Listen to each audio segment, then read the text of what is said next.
विद्यार्थी मित्रांनो, या व्हिडिओमध्ये पाहूया आपण MPSC combine exam paper 4 September 2021 म्हणजेच आज झालेला पेपर आणि या पेपरमधील गणित आणि बुद्धिमत्तेचे स्पष्टीकरणे ट्रिकसह। त्याचबरोबर जर आपण MPSCची तयारी करत असाल तर जीनियस मॅथ पब्लिकेशनचं जीनियस मॅथ अँड ट्रिक हे पुस्तक, ज्यामध्ये MPSCचे 2013 पासूनचे सर्व गणिताची स्पष्टीकरणं उपलब्ध आहेत, हे 250 रुपयामध्ये घरपोच मिळू शकतं। तुम्हाला जर याची सॅम्पल कॉपी पाहिजे असेल तर तुम्ही 8856 या नंबरवर व्हॉट्सअप करा आणि सॅम्पल कॉपी पहा, खात्री करा आणि मग हे पुस्तक घरपोच मागवू शकतात। MPSC पेपर स्पष्टीकरण 2013 पासूनचे सर्व गणितं उपलब्ध आहेत। विद्यार्थी मित्रांनो, पाहूयात आपण कंबाईन आजच झालेला पेपर म्हणजे 4 सप्टेंबर 2021 रोजी कंबाईन पेपर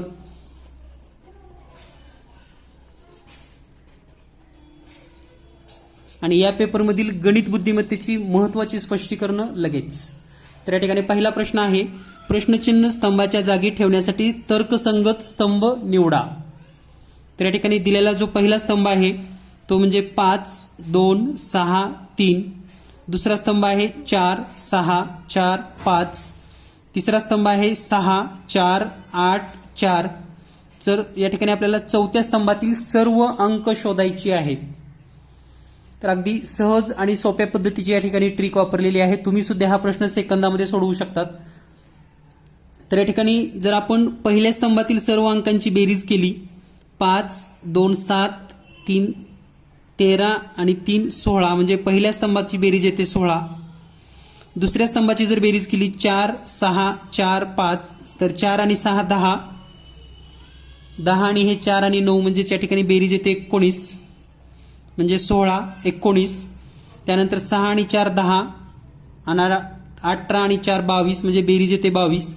तर या ठिकाणी प्रत्येक स्तंभामध्ये बेरीज +3 ने वाढत गेलेली आहे, +3 16 19 22। तर या ठिकाणी बेरीज यायला पाहिजे 25 आणि 25 बेरीज येणारा स्तंभ आहे 5 आणि 8 13, 6 19 आणि 6, म्हणजे बेरीज येते 25। तर या प्रश्नाचं उत्तर आहे पर्याय क्रमांक 1। यानंतर पुढील प्रश्न आहे, प्रत्येक वाक्यातील रिकाम्या जागेत चपखल बसवून दिलेल्या संदर्भातील 2 स्वतंत्र व समान अर्थाची पूर्ण वाक्य तयार करतील अशी शब्दजोडी वा शब्दसमूह जोडी निवडा। रोखे बाजार जोरदार कोसळल्यामुळे खरेदी विक्री व्यवहार करताना त्या गुंतवणूकदारांची टिंबटिंब मनस्थिती विसंगत वाटत होती। तर या ठिकाणी पहा, रोखे बाजार म्हणजे शेअर मार्केट कोसळल्यामुळं, खरेदी विक्री कोसळल्यामुळं, आणि विसंगती वाटत होती म्हणजे विसंगती म्हणजे काय, एकतर या ठिकाणी दुःख व्हायला पाहिजे होतं किंवा उदास व्हायला पाहिजे होतं, परंतु विसंगती म्हणजे काय, तर त्याच्या विरुद्ध त्याची भावना दिसत होती। आणि विरुद्ध भावना दिसणारा पर्याय आहे पर्याय क्रमांक 3, आशावादी व आनंदी। म्हणजे रोखे बाजार जोरदार कोसळल्यामुळे खरेदी व्यवहार करताना सुद्धा तो आशावादी आहे किंवा आनंदी आहे। तर याचं उत्तर पर्याय क्रमांक 3 असू शकतं। यानंतर पुढील प्रश्न आहे, सोबतच्या जाळीची घडी घालून घनाकार मिळवला। घनाच्या पृष्ठावरील 2 किंवा अधिक कर्ण रेषा जितक्या शिरोबिंदूत छेदतात त्यांची संख्या निवडा। तर या ठिकाणी दिलेल्या माहितीनुसार पहा, हे जे कर्ण रेषा दिसतात तुम्हाला, या शिरोबिंदूमध्ये किती ठिकाणी जुळतात हे जर आपण पाहिलं तर हे ऑलरेडी या ठिकाणी एका ठिकाणी जुळलेले आहेत, हे आपल्याला दिसतं। जेव्हा आता हा पृष्ठ या बाजूला घेतला जातो, इथं उभा केला जातो आणि तो पण पृष्ठ उभा केला जातो, तेव्हा हे 2 शिरोबिंदू म्हणजे हे 2 एकच होणार आहेत। जेव्हा त्याचा बॉक्स बनवला जाईल तर हे 2 एकत्र येणार आहेत, म्हणजे हा पहिला बिंदू आणि हा दुसरा बिंदू,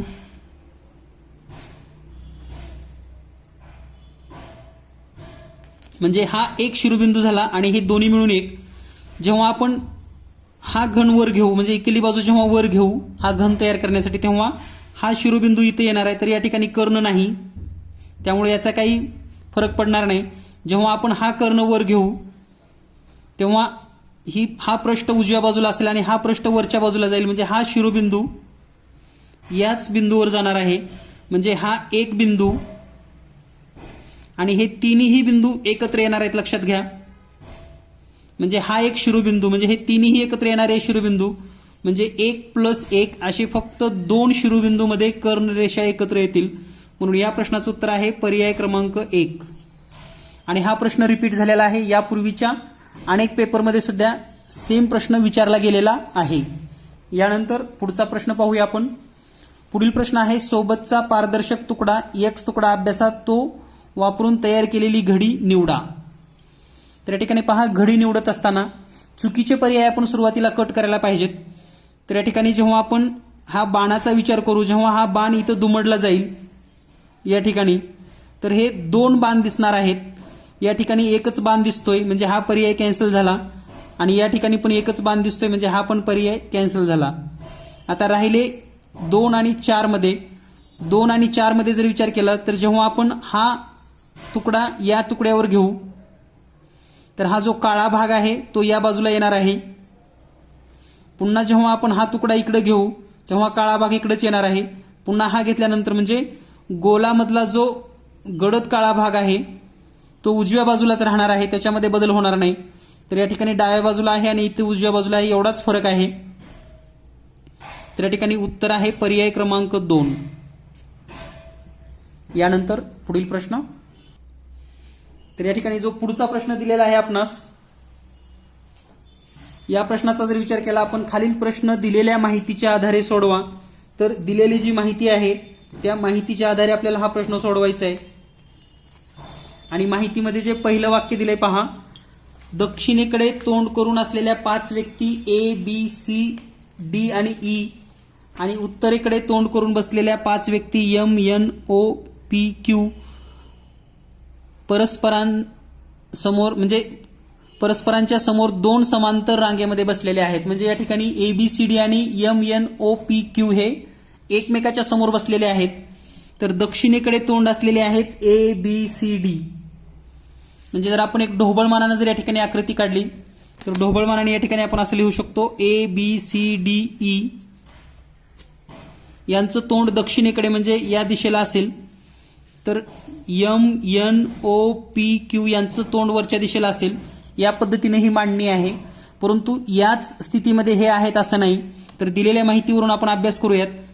ई हा ओच्या समोर आहे जो यमच्या उजवीकडे लागून बसला आहे.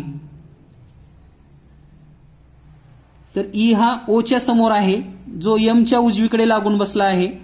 मग या ठिकाणी जर आपण पाहिलं ई आणि ओ समोरासमोर आहेत म्हणजे या ठिकाणी ई वरच्या रांगेत आहे. तर या ठिकाणी जर आपण ई लिहिलं तर ई आणि ओ समोरासमोर आणि समोर जो यमच्या उजवीकडे लागून आहे. तर ओ हा यमच्या उजवीकडे लागून म्हणजे आता यम या ठिकाणी येईल. तर याच्या उजवीकडे हा ओ आहे. त्यानंतर सी आणि एन एकमेकांच्या समोर कर्णरेषेत आहेत. तर यावरून आपण मांडणी करू शकत नाहीत. त्यानंतर पुढच्या माहितीवरून बी जो डीच्या डावीकडून लागून आहे तो क्यूच्या समोर आहे. तर या ठिकाणी क्यूचा पण संबंध आलेला नाही. यम हा रांगेच्या एका टोकाला आहे म्हणजे या ठिकाणी यम आहे, त्याच्या इकडे आता कुणीही राहणार नाही. त्यानंतर पी जो क्यूच्या डावीकडे लागून आहे जो डीच्या समोर आहे. तर या ठिकाणी पहा, ही सर्व माहिती जेव्हा आपण अभ्यास करतो किंवा मांडणी करतो तेव्हा आपल्याला या पद्धतीनं मांडणी करू शकता तुम्ही. तर सी आणि एन एकमेकाच्या कर्णरेषेत आहेत. तर या ठिकाणी जर आपण आता सी वरच्या रेषेला म्हणजे या ठिकाणी सी घेणार आणि एन कर्णरेषेत म्हणजे एन हा सगळ्यात शेवटी असेल इकडं, कारण यम इकडल्या कडला असेल तर एन इकडे गेला. याच्या कर्णरेषेत सी म्हणजे या ठिकाणी सी असेल. सी आणि एन कर्णरेषेमध्ये आलेत. त्यानंतर पुढची माहिती जर आपण पाहिली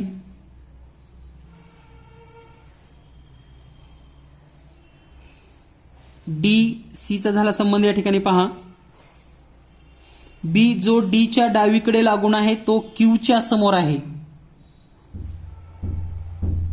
आणि पी जो क्यूच्या डावीकडे लागून आहे तो डीच्या समोर आहे. म्हणजे या ठिकाणी पहा, आता पी आणि क्यूचा जर विचार केला तर पी क्यूच्या डावीकडे आहे म्हणजे या ठिकाणी 2 जण असणार आहेत. तर या ठिकाणी पी क्यूच्या डावीकडे म्हणजे क्यू इथं असेल तर पी त्याच्या डावीकडे. आणि आपल्याला हे सांगितलंय की पी जो क्यूच्या डावीकडे लागून आहे तो डीच्या समोर आहे म्हणजे या ठिकाणी डी त्याच्या समोर असला पाहिजे. त्यानंतर आता डी आणि बी ची जागा माहिती आहे पहा, बी जो डीच्या डावीकडे आहे आता डीचं तोंड इकडल्या दिशेला आहे, खालच्या दिशेला. यांची सर्वांची तोंड खालच्या दिशेला आहे, दक्षिणेकडे. यांची उत्तरेकडे आहेत. तर यांची डावी बाजू इकडे येते. म्हणजे बी जो डीच्या डावीकडे लागून आहे, म्हणजे डीच्या डावीकडे या ठिकाणी बी असेल. आणि राहिला आता कोण, तर ए या ठिकाणी असेल. तर ही यांची मूळ स्थिती आहे. तर यावरून आपल्याला नेमका प्रश्न कसा विचारला हे आपण समजून घेऊयात. प्रश्न असा आहे पहा, बी हा ईच्या जागेवर गेला, म्हणजे बी हा ईच्या जागेवर, आणि क्यू हा बीच्या जागेवर गेला, क्यू हा बीच्या जागेवर. तर ओ समोरील व्यक्तीच्या डावीकडून दुसरी व्यक्ती कोण असेल.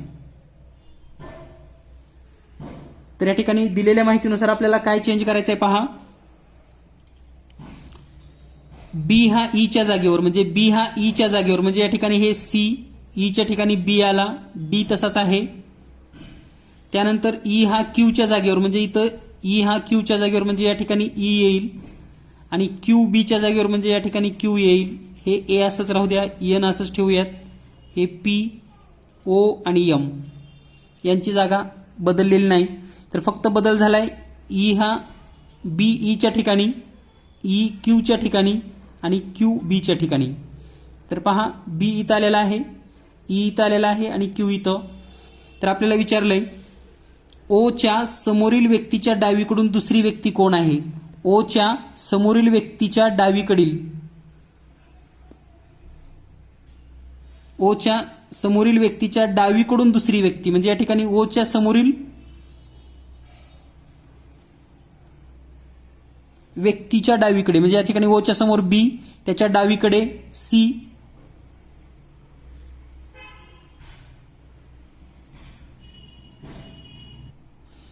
तर या ठिकाणी पहा, ओच्या समोरची व्यक्ती आहे बी, व्यक्तीच्या डावीकडून दुसरी व्यक्ती. आता याच्या डावीकडून म्हणजे या दिशेला येणार आहे, म्हणजे दुसरी व्यक्ती डी पहिली आणि क्यू दुसरी. म्हणजे या प्रश्नाचं उत्तर आहे क्यू, पर्याय क्रमांक 1. पर्याय क्रमांक 1 उत्तर या प्रश्नाचं बरोबर आहे. यानंतर पुढील प्रश्न. यानंतर प्रश्न क्रमांक 68. खाली प्रश्नात एक विधान आणि त्या अनुषंगाने येणारी 2 कारणे R1 म्हणजे रिझन 1 आणि रिझन 2 दिलेली आहेत. विधानासंदर्भात कारणाचे उपयोजन करून योग्य उत्तर शोधा. हल्ली लोक खूप मोठ्या प्रमाणावर दूरस्थ खरेदी म्हणजे टेली शॉपिंग करतात आणि त्याची कारणं दिलेत. R1 लोक मोठ्या प्रमाणावर दूरदर्शन पाहतात. दुसरं, हल्ली लोकांना बाजारात जाऊन खरेदी करायला वेळ मिळत नाही. तर या ठिकाणी पर्याय क्रमांक 2 हे म्हणजे योग्य कारण वाटतं. आणि लोक भरपूर प्रमाणात दूरदर्शन पाहतात. जर त्यांच्याकडे वेळ असेल तर ते भरपूर दूरदर्शन पाहतात असं होत नाही, कारण वेळच नाही त्यांच्याकडे. कारण खरेदीलाच वेळ नाही तर दूरदर्शनला कसा मिळेल. यावरून आपल्याला असं म्हणता येईल, संभवनीय म्हणजे शक्यता आहे, लक्षात घ्या. फक्त कारण 2 आहे, कारण 1 म्हणजे R1 नाही, म्हणजे पर्याय क्रमांक 2 उत्तर बरोबर आहे. यानंतर पुढील प्रश्न. पुढील प्रश्न आहे दिशा या घटकावरील. अतिशय सोपा प्रश्न दिला होता, तर खरं तर हा दिशावरचा प्रश्न. आणि गणिताचे प्रश्न खरंच खूप सोपे दिलेले आहेत. तर या ठिकाणी दिशा हा प्रश्न आपल्याला सोडवून घ्यायचा आहे. तर या ठिकाणी दिलेली माहिती आणि सोबत आपण आकृती ड्रॉ करूयात. प्रसादने त्याच्या घरापासून सुरुवात करून उत्तरेकडे 8 किलोमीटर प्रवास केला. प्रसादने त्याच्या घरापासून सुरुवात करून उत्तरेकडे 8 किलोमीटर, समजा या ठिकाणी प्रसादचं घर आहे, तर तो उत्तरेकडे म्हणजे वरच्या दिशेला, तर हे मूळ उत्तरेकडे तो 8 किलोमीटर प्रवास केलेला आहे. नंतर त्याने उजवीकडे वळून 5 किलोमीटर प्रवास केला. पुन्हा तो उजवीकडे वळला आणि त्यांनी 5 किलोमीटर प्रवास केला. नंतर तो उजवीकडे वळून 4 किलोमीटर प्रवास केला. पुन्हा उजवीकडे म्हणजे पुन्हा या ठिकाणी 4 किलोमीटर इथे येईल. नंतर तो पूर्वेकडे 3 किलोमीटर, पुन्हा पूर्वेकडे 3 किलोमीटर. शेवटी तो डावीकडे वळला, म्हणजे डावीकडे म्हणजे वरच्या बाजूला, पुन्हा 2 किलोमीटर. तर तो घरापासून किती अंतरावर आहे. तर या ठिकाणी जर आता घरापासून अंतर शोधायचं असेल आपणास, तर आपण डायरेक्ट हे रेषा जोडून घेऊयात अशी, आणि हा काटकोन त्रिकोण ड्रॉ करूयात असा.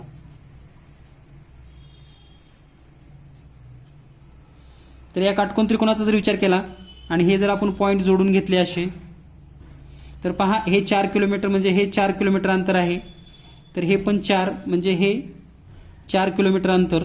आता हे 5 किलोमीटर आहे म्हणजे हे 5 किलोमीटर आणि हे 3 म्हणून हे 3, तर हे टोटल अंतर येणार आहे असं 8 किलोमीटर. आणि या ठिकाणी या काटकोनाची दुसरी बाजू म्हणजे काटकोन त्रिकोणाची ही बाजू 6 किलोमीटर. आणि आपल्याला एक पायथागोरसचं त्रिकूट माहिती आहे पहा. काटकोन त्रिकोणामध्ये एक बाजू 6 दुसरी 8 असेल तर कर्ण 10 किलोमीटर येणार आहे. म्हणजे त्रिकूटच आहे 6, 8 आणि 10 पायथागोरसचं त्रिकूट. आणि यावरून घरापासून तो 10 किलोमीटर अंतरावर असेल.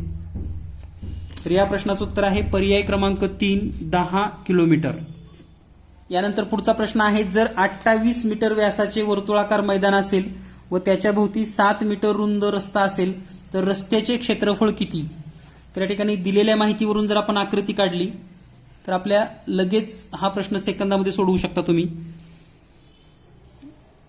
एक वर्तुळ आहे सुरुवातीचं मैदान, त्याचा व्यास 28 आहे म्हणजे त्रिज्या आहे 14 मीटर आणि याच्या भोवती 7 मीटरचा रस्ता आहे. हा म्हणजे ह्या बाहेरच्या वर्तुळाचा हे 7 मीटर रस्ता आणि हे 14 म्हणजे मोठ्या वर्तुळाची त्रिज्या येईल 21 मीटर. तर आपल्याला या रस्त्याचं क्षेत्रफळ काढायचं आहे. हा जो बाहेरचा रस्ता असणार आहे 7 मीटरचा याचं क्षेत्रफळ काढायचं आहे. तर आपल्याला या ठिकाणी मोठ्या वर्तुळातून लहान वर्तुळाचं क्षेत्रफळ वजा करावं लागेल. म्हणजेच पाय आर वर्ग वजा पाय स्मॉल आरचा वर्ग. या ठिकाणी जर आपण पाय कॉमन काढलं कंसात राहील आर वर्ग म्हणजे मोठ्या वर्तुळाची त्रिज्या 21चा वर्ग वजा 14चा वर्ग पाय म्हणजेच 22/7.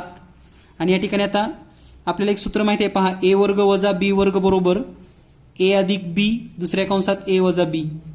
त्याच पद्धतीनं 21 आणि 14ची दोन्हीची बेरीज करा, एकदा 35 येते गुणिले एकदा वजा बाकी म्हणजे 7.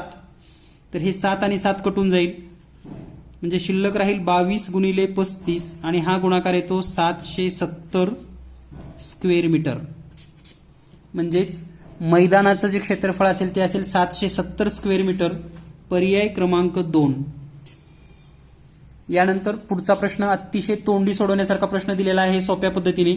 शेतातील तण काढण्यासाठी 5 मजुरांना 12 दिवस लागतात तर तेच काम 15 मजुरांना किती दिवस लागतील? मजुरांची संख्या तिप्पट केली आहे म्हणजे दिवसाची संख्या भागिले 3 करूयात म्हणजे 4 दिवस. तर या प्रश्नाचं उत्तर आहे पर्याय क्रमांक 2, 4 दिवस. यानंतर पुढचा प्रश्न आहे, 3 व्यक्तीच्या आजच्या वयांची बेरीज 72 वर्षे आहे. 7 वर्षापूर्वी त्यांच्या वयाचे गुणोत्तर 4:6:7 असे होते तर त्यांचे आजचे वय किती? तर पहा अगदी सहज आणि सोप्या पद्धतीने गुणोत्तर मांडून तुम्हाला हा प्रश्न सोडवता येतो. तर या ठिकाणी दिलेल्या माहितीनुसार आज 3 व्यक्तींच्या वयाची बेरीज किती आहे? आज आहे 72 तिघांची बेरीज. तर 7 वर्षापूर्वी किती असेल? 7 वर्षापूर्वी म्हणजे तिघाचं 7 वर्ष वजा करायचं आहे म्हणजे 21 वर्ष वजा करा, उत्तर येईल 51 वर्ष. म्हणजे 7 वर्षापूर्वी त्यांची बेरीज असेल 51 वर्ष. आता त्यांचे गुणोत्तर दिलेत आपल्याला 4:6:7. त्याला आपण असं लिहू शकतो 4x अधिक 6x अधिक 7x सर्वांची बेरीज 51 म्हणजे 17x बरोबर 51 आणि म्हणून x बरोबर 51 भागिले 17 बरोबर 3. यानंतर पाहूया पुढील प्रश्न. पुढचा प्रश्न आहे पहा, 6 पृष्ठावर 1, 2, 3, 4, 5 आणि 6 संख्या असलेल्या सोबतचा घन अभ्यासा. 3 ही संख्या 1 किंवा 6च्या विरुद्ध पृष्ठावर नाही. 4 ही संख्या 6च्या विरुद्ध पृष्ठावर नाही.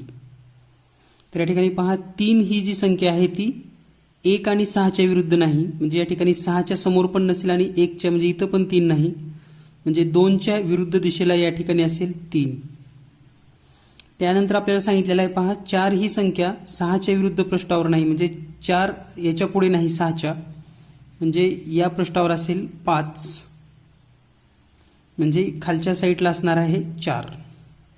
आता आपल्याला सांगितलेलं आहे एक ही संख्या वरच्या पृष्ठावर राहील अशा रीतीने घन फिरवला आणि 6 संख्या असलेल्या उजवीकडील पृष्ठ आत्ताच्या 2 संख्या असलेल्या समोरच्या पृष्ठाच्या जागी आणले तर उजव्या पृष्ठावर कोणता अंक असेल? तर या ठिकाणी पहा, हा जर घन आपण ड्रॉ केला या ठिकाणी,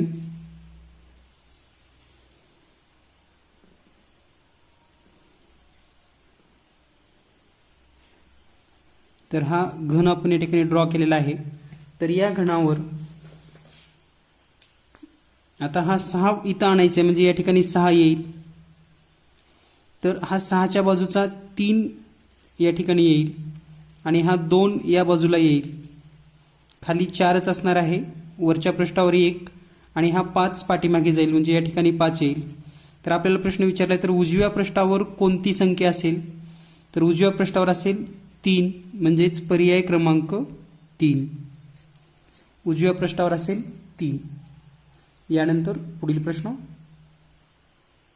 यानंतर पुढचा प्रश्न आहे, पूर्णतया वेगळी जीवनशैली असलेल्या तरुणाकडून होणाऱ्या मतदानाला लागलेली उतरती कळा प्रामुख्याने निवडणुकात मतदारांच्या संख्येला लागलेल्या आहोटीला कारणीभूत असल्याचे स्पष्टीकरण केले जाते.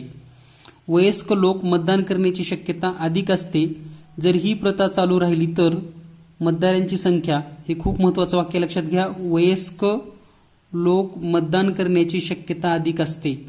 आणि जर ही प्रथा चालू राहिली तर मतदात्यांची संख्या खूपच कमी असलेल्या बहुसंख्यांच्या इच्छा निर्देशित केल्या जाणार नाहीत आणि शासनाला प्रशासन करण्याचा अधिकार आहे असे म्हणता येणार नाही. अशा स्थितीला आपण पोहोचण्याची शक्यता आहे. लोकांच्या इच्छाची दखल घेतली जाण्यासाठी समाजाने पारंपरिक निवडणुकीचा पर्याय शोधणे गरजेचे आहे. वरील युक्तिवादातील त्रुटी सर्वात चांगल्या प्रकारे व्यक्त करणारा पर्याय निवडा. म्हणजे वरील जो युक्तिवाद दिलाय त्याच्यामधली त्रुटी आपल्याला शोधायची आहे. पहिली आहे, निवडणूक ही सर्व लोकशाही देशात शासन निवडीसाठी उत्तम प्रकारे प्रस्थापित केलेली एकमेव प्रक्रिया आहे. म्हणजे सर्वत्र निवडणूक केली जाते, हे तर निश्चित आहे, म्हणजे हे बरोबर आहे. आपल्याला शोधायची त्रुटी, निवडणुकीत मतदान करण्याऐवजी तरुण व्यक्ती सामाजिक माध्यमाच्या मदतीने दबाव गटात सामील होण्याची शक्यता अधिक आहे. हे पण या ठिकाणी होणार नाही. आपल्याला त्रुटी शोधायचं आहे. दूरस्थ निवासी स्थानामुळे महाजालाद्वारे व पोस्टाद्वारे मतदानाचा पर्याय वापरण्यात समस्या येण्याची शक्यता आहे. ही पण या ठिकाणी त्रुटी दर्शवलेली नाही. आणि ज्या व्यक्ती आता तरुण आहेत त्या वय होता होता मतदान करण्याची शक्यता अधिक आहे, तर ही त्रुटी असू शकते. कारण हे जे युक्तिवाद केलाय, जसं जसं वयस्क होतील तसं मतदान जास्त होईल असं म्हणतात, परंतु असं होणार नाही. आणि म्हणून याचं उत्तर मे बी 4 असू शकतं. हे संभाव्य उत्तर आहे, लक्षात घ्या. परंतु याचं उत्तर 4 असेल. यानंतर पुढील प्रश्न. यानंतर पुढचा प्रश्न आहे, ABCD या 4 खेड्यात राहणाऱ्या 6200 ग्रामस्थावर त्याच्या अतिप्रिय रंगासंदर्भात सर्वेक्षण केले. बी खेड्यातील 50% लोकांचा लाल हा अतिप्रिय रंग आहे, तर इतर खेड्यातील किती लोकांचा तोच अतिप्रिय रंग आहे? तर या ठिकाणी अतिप्रिय रंग हा वृत्तालेख दिलेला आहे आणि विविध खेड्यात राहणारे लोक हा वृत्तालेख दिलेला आहे. तर या वृत्तालेखावरून जर आपण बी खेड्यातील लोकसंख्या काढली तर ही आहे 23%. 23% म्हणजे 6200 गुणिले 23/100 जर केला आपण, तर या ठिकाणी हे जे उत्तर येणार आहे ते म्हणजे 1426. म्हणजे बी खेड्यामध्ये 1426 लोक आहेत.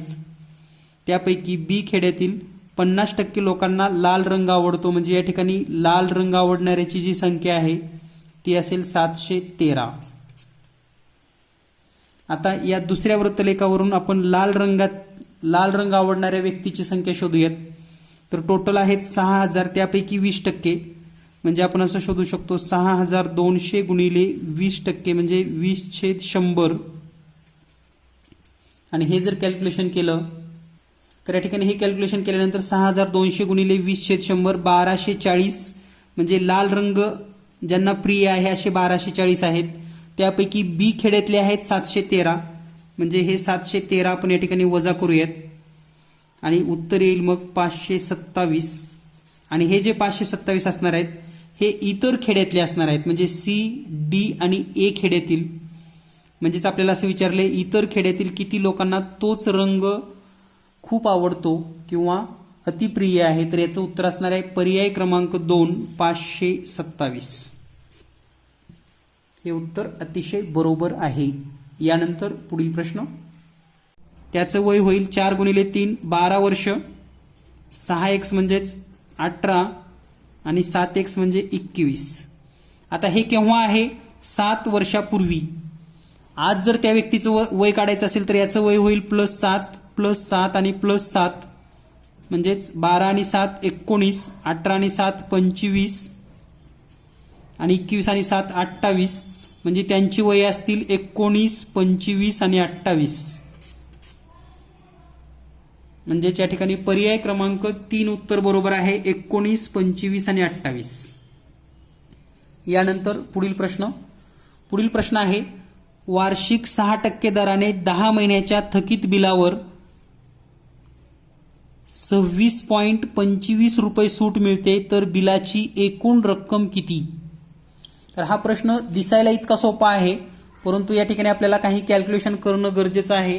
तर सर्वात महत्त्वाचं कॅल्क्युलेशन म्हणजे हे 10 महिन्याच्या थक बिलावर आहे आणि वार्षिक 6% दराने.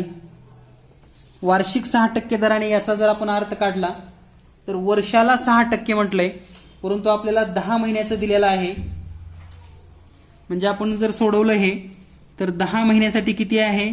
26.25. तर 12 महिन्याचं जर आपण काढलं तर कॅल्क्युलेशन करून याचं उत्तर येतं 31 रुपये 50 पैसे.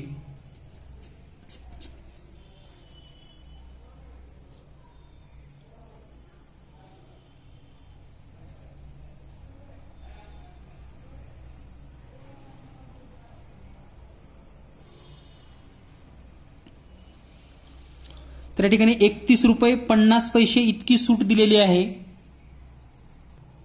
याचाच अर्थ आपण असं लिहू शकतो 6% बरोबर 31.50. तर 100% बरोबर किती? आणि हे जर आपण सोडवलं तर याचं उत्तर येतं 525. 100% म्हणजे मूळ बिल 525 प्लस सूट दिलेली 26 रुपये 25 आणि या दोन्हीची जर बेरीज केली तरी ते 551.25 रुपये. म्हणजे टोटल बिल आहे 551.25.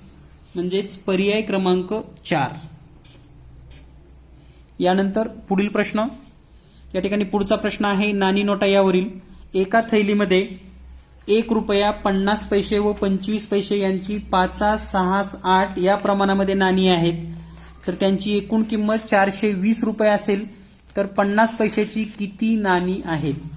तर या ठिकाणी दिलेल्या माहितीनुसार जर आपण हा प्रश्न सोडवला तर पहा 1 रुपयाची नाणी म्हणजेच 1x, 50 पैशाची नाणी म्हणजे 0.50x आणि 25 पैशाची नाणी म्हणजे 0.25x. आता यांचं गुणोत्तर पुन्हा दिलेलं आहे आपल्याला 5, 6, 8. पुन्हा यांचा गुणाकार केला तर रुपये होतील, म्हणजे हे होतील 1 रुपयाचे 5x, 0.50 आणि 6चा गुणाकार म्हणजे 3x आणि 0.25 आणि 8 म्हणजे 2x. म्हणजे 5x रुपये, 3x रुपये आणि 2x रुपये या सर्वांची बेरीज आहे 420. म्हणजे 5x अधिक 3x अधिक 2x बरोबर 420 आणि 10x बरोबर 420 आणि म्हणून x ची किंमत येईल 42. x ची किंमत 42 आलेली आहे.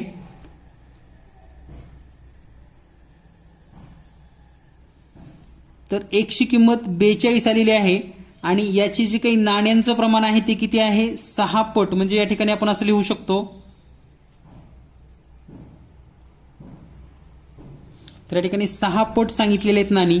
म्हणजेच 42 गुणिले 6, 6 दुनी 12ला 2 हातची आली 1, 6 चौक 24 आणि 1 25. म्हणजे आपल्याला 50 पैशाची नाणी विचारले तर 50 पैशाची नाणी आहेत 252. म्हणून या प्रश्नाचं उत्तर येईल पर्याय क्रमांक 3, 50 पैशाची 252 नाणी आहेत. तर या पद्धतीने आपण सर्व प्रश्न सोडवलेले आहेत. जर कदाचित एखादा प्रश्न ओघाणी चुकून राहिला असेल किंवा चुकीचं उत्तर आलं असेल तर तुम्ही कमेंट बॉक्समध्ये लिहू शकतात. त्याबद्दल कमेंट्स करा. नक्कीच आपण त्याबद्दलची दुरुस्ती सुचवूयात. भेटूया लवकरच नवीन व्हिडिओमध्ये. सर्वात महत्त्वाचं म्हणजे जीनियस मॅथ ट्रिक हे जर पुस्तक आपणास हवं असेल, genius math trick, genius maths and trick हे पुस्तक आपण आत्ताच पब्लिश केलेलं आहे. यामध्ये 2013 ते आत्तापर्यंत झालेले सर्व एमपीएससीचे पेपर, एमपीएससी पेपर स्पष्टीकरण उपलब्ध आहेत. जर तुम्हाला हे पुस्तक हवं असेल तर आपण व्हॉट्सअप करू शकतात 8856 046 142 या नंबरवर. तुम्हाला हे पुस्तक महाराष्ट्रामध्ये कोणत्याही खेडेगावामध्ये घरपोच पोस्टाने मिळेल. भेटूया नवीन व्हिडिओसह. धन्यवाद. Thank you very much.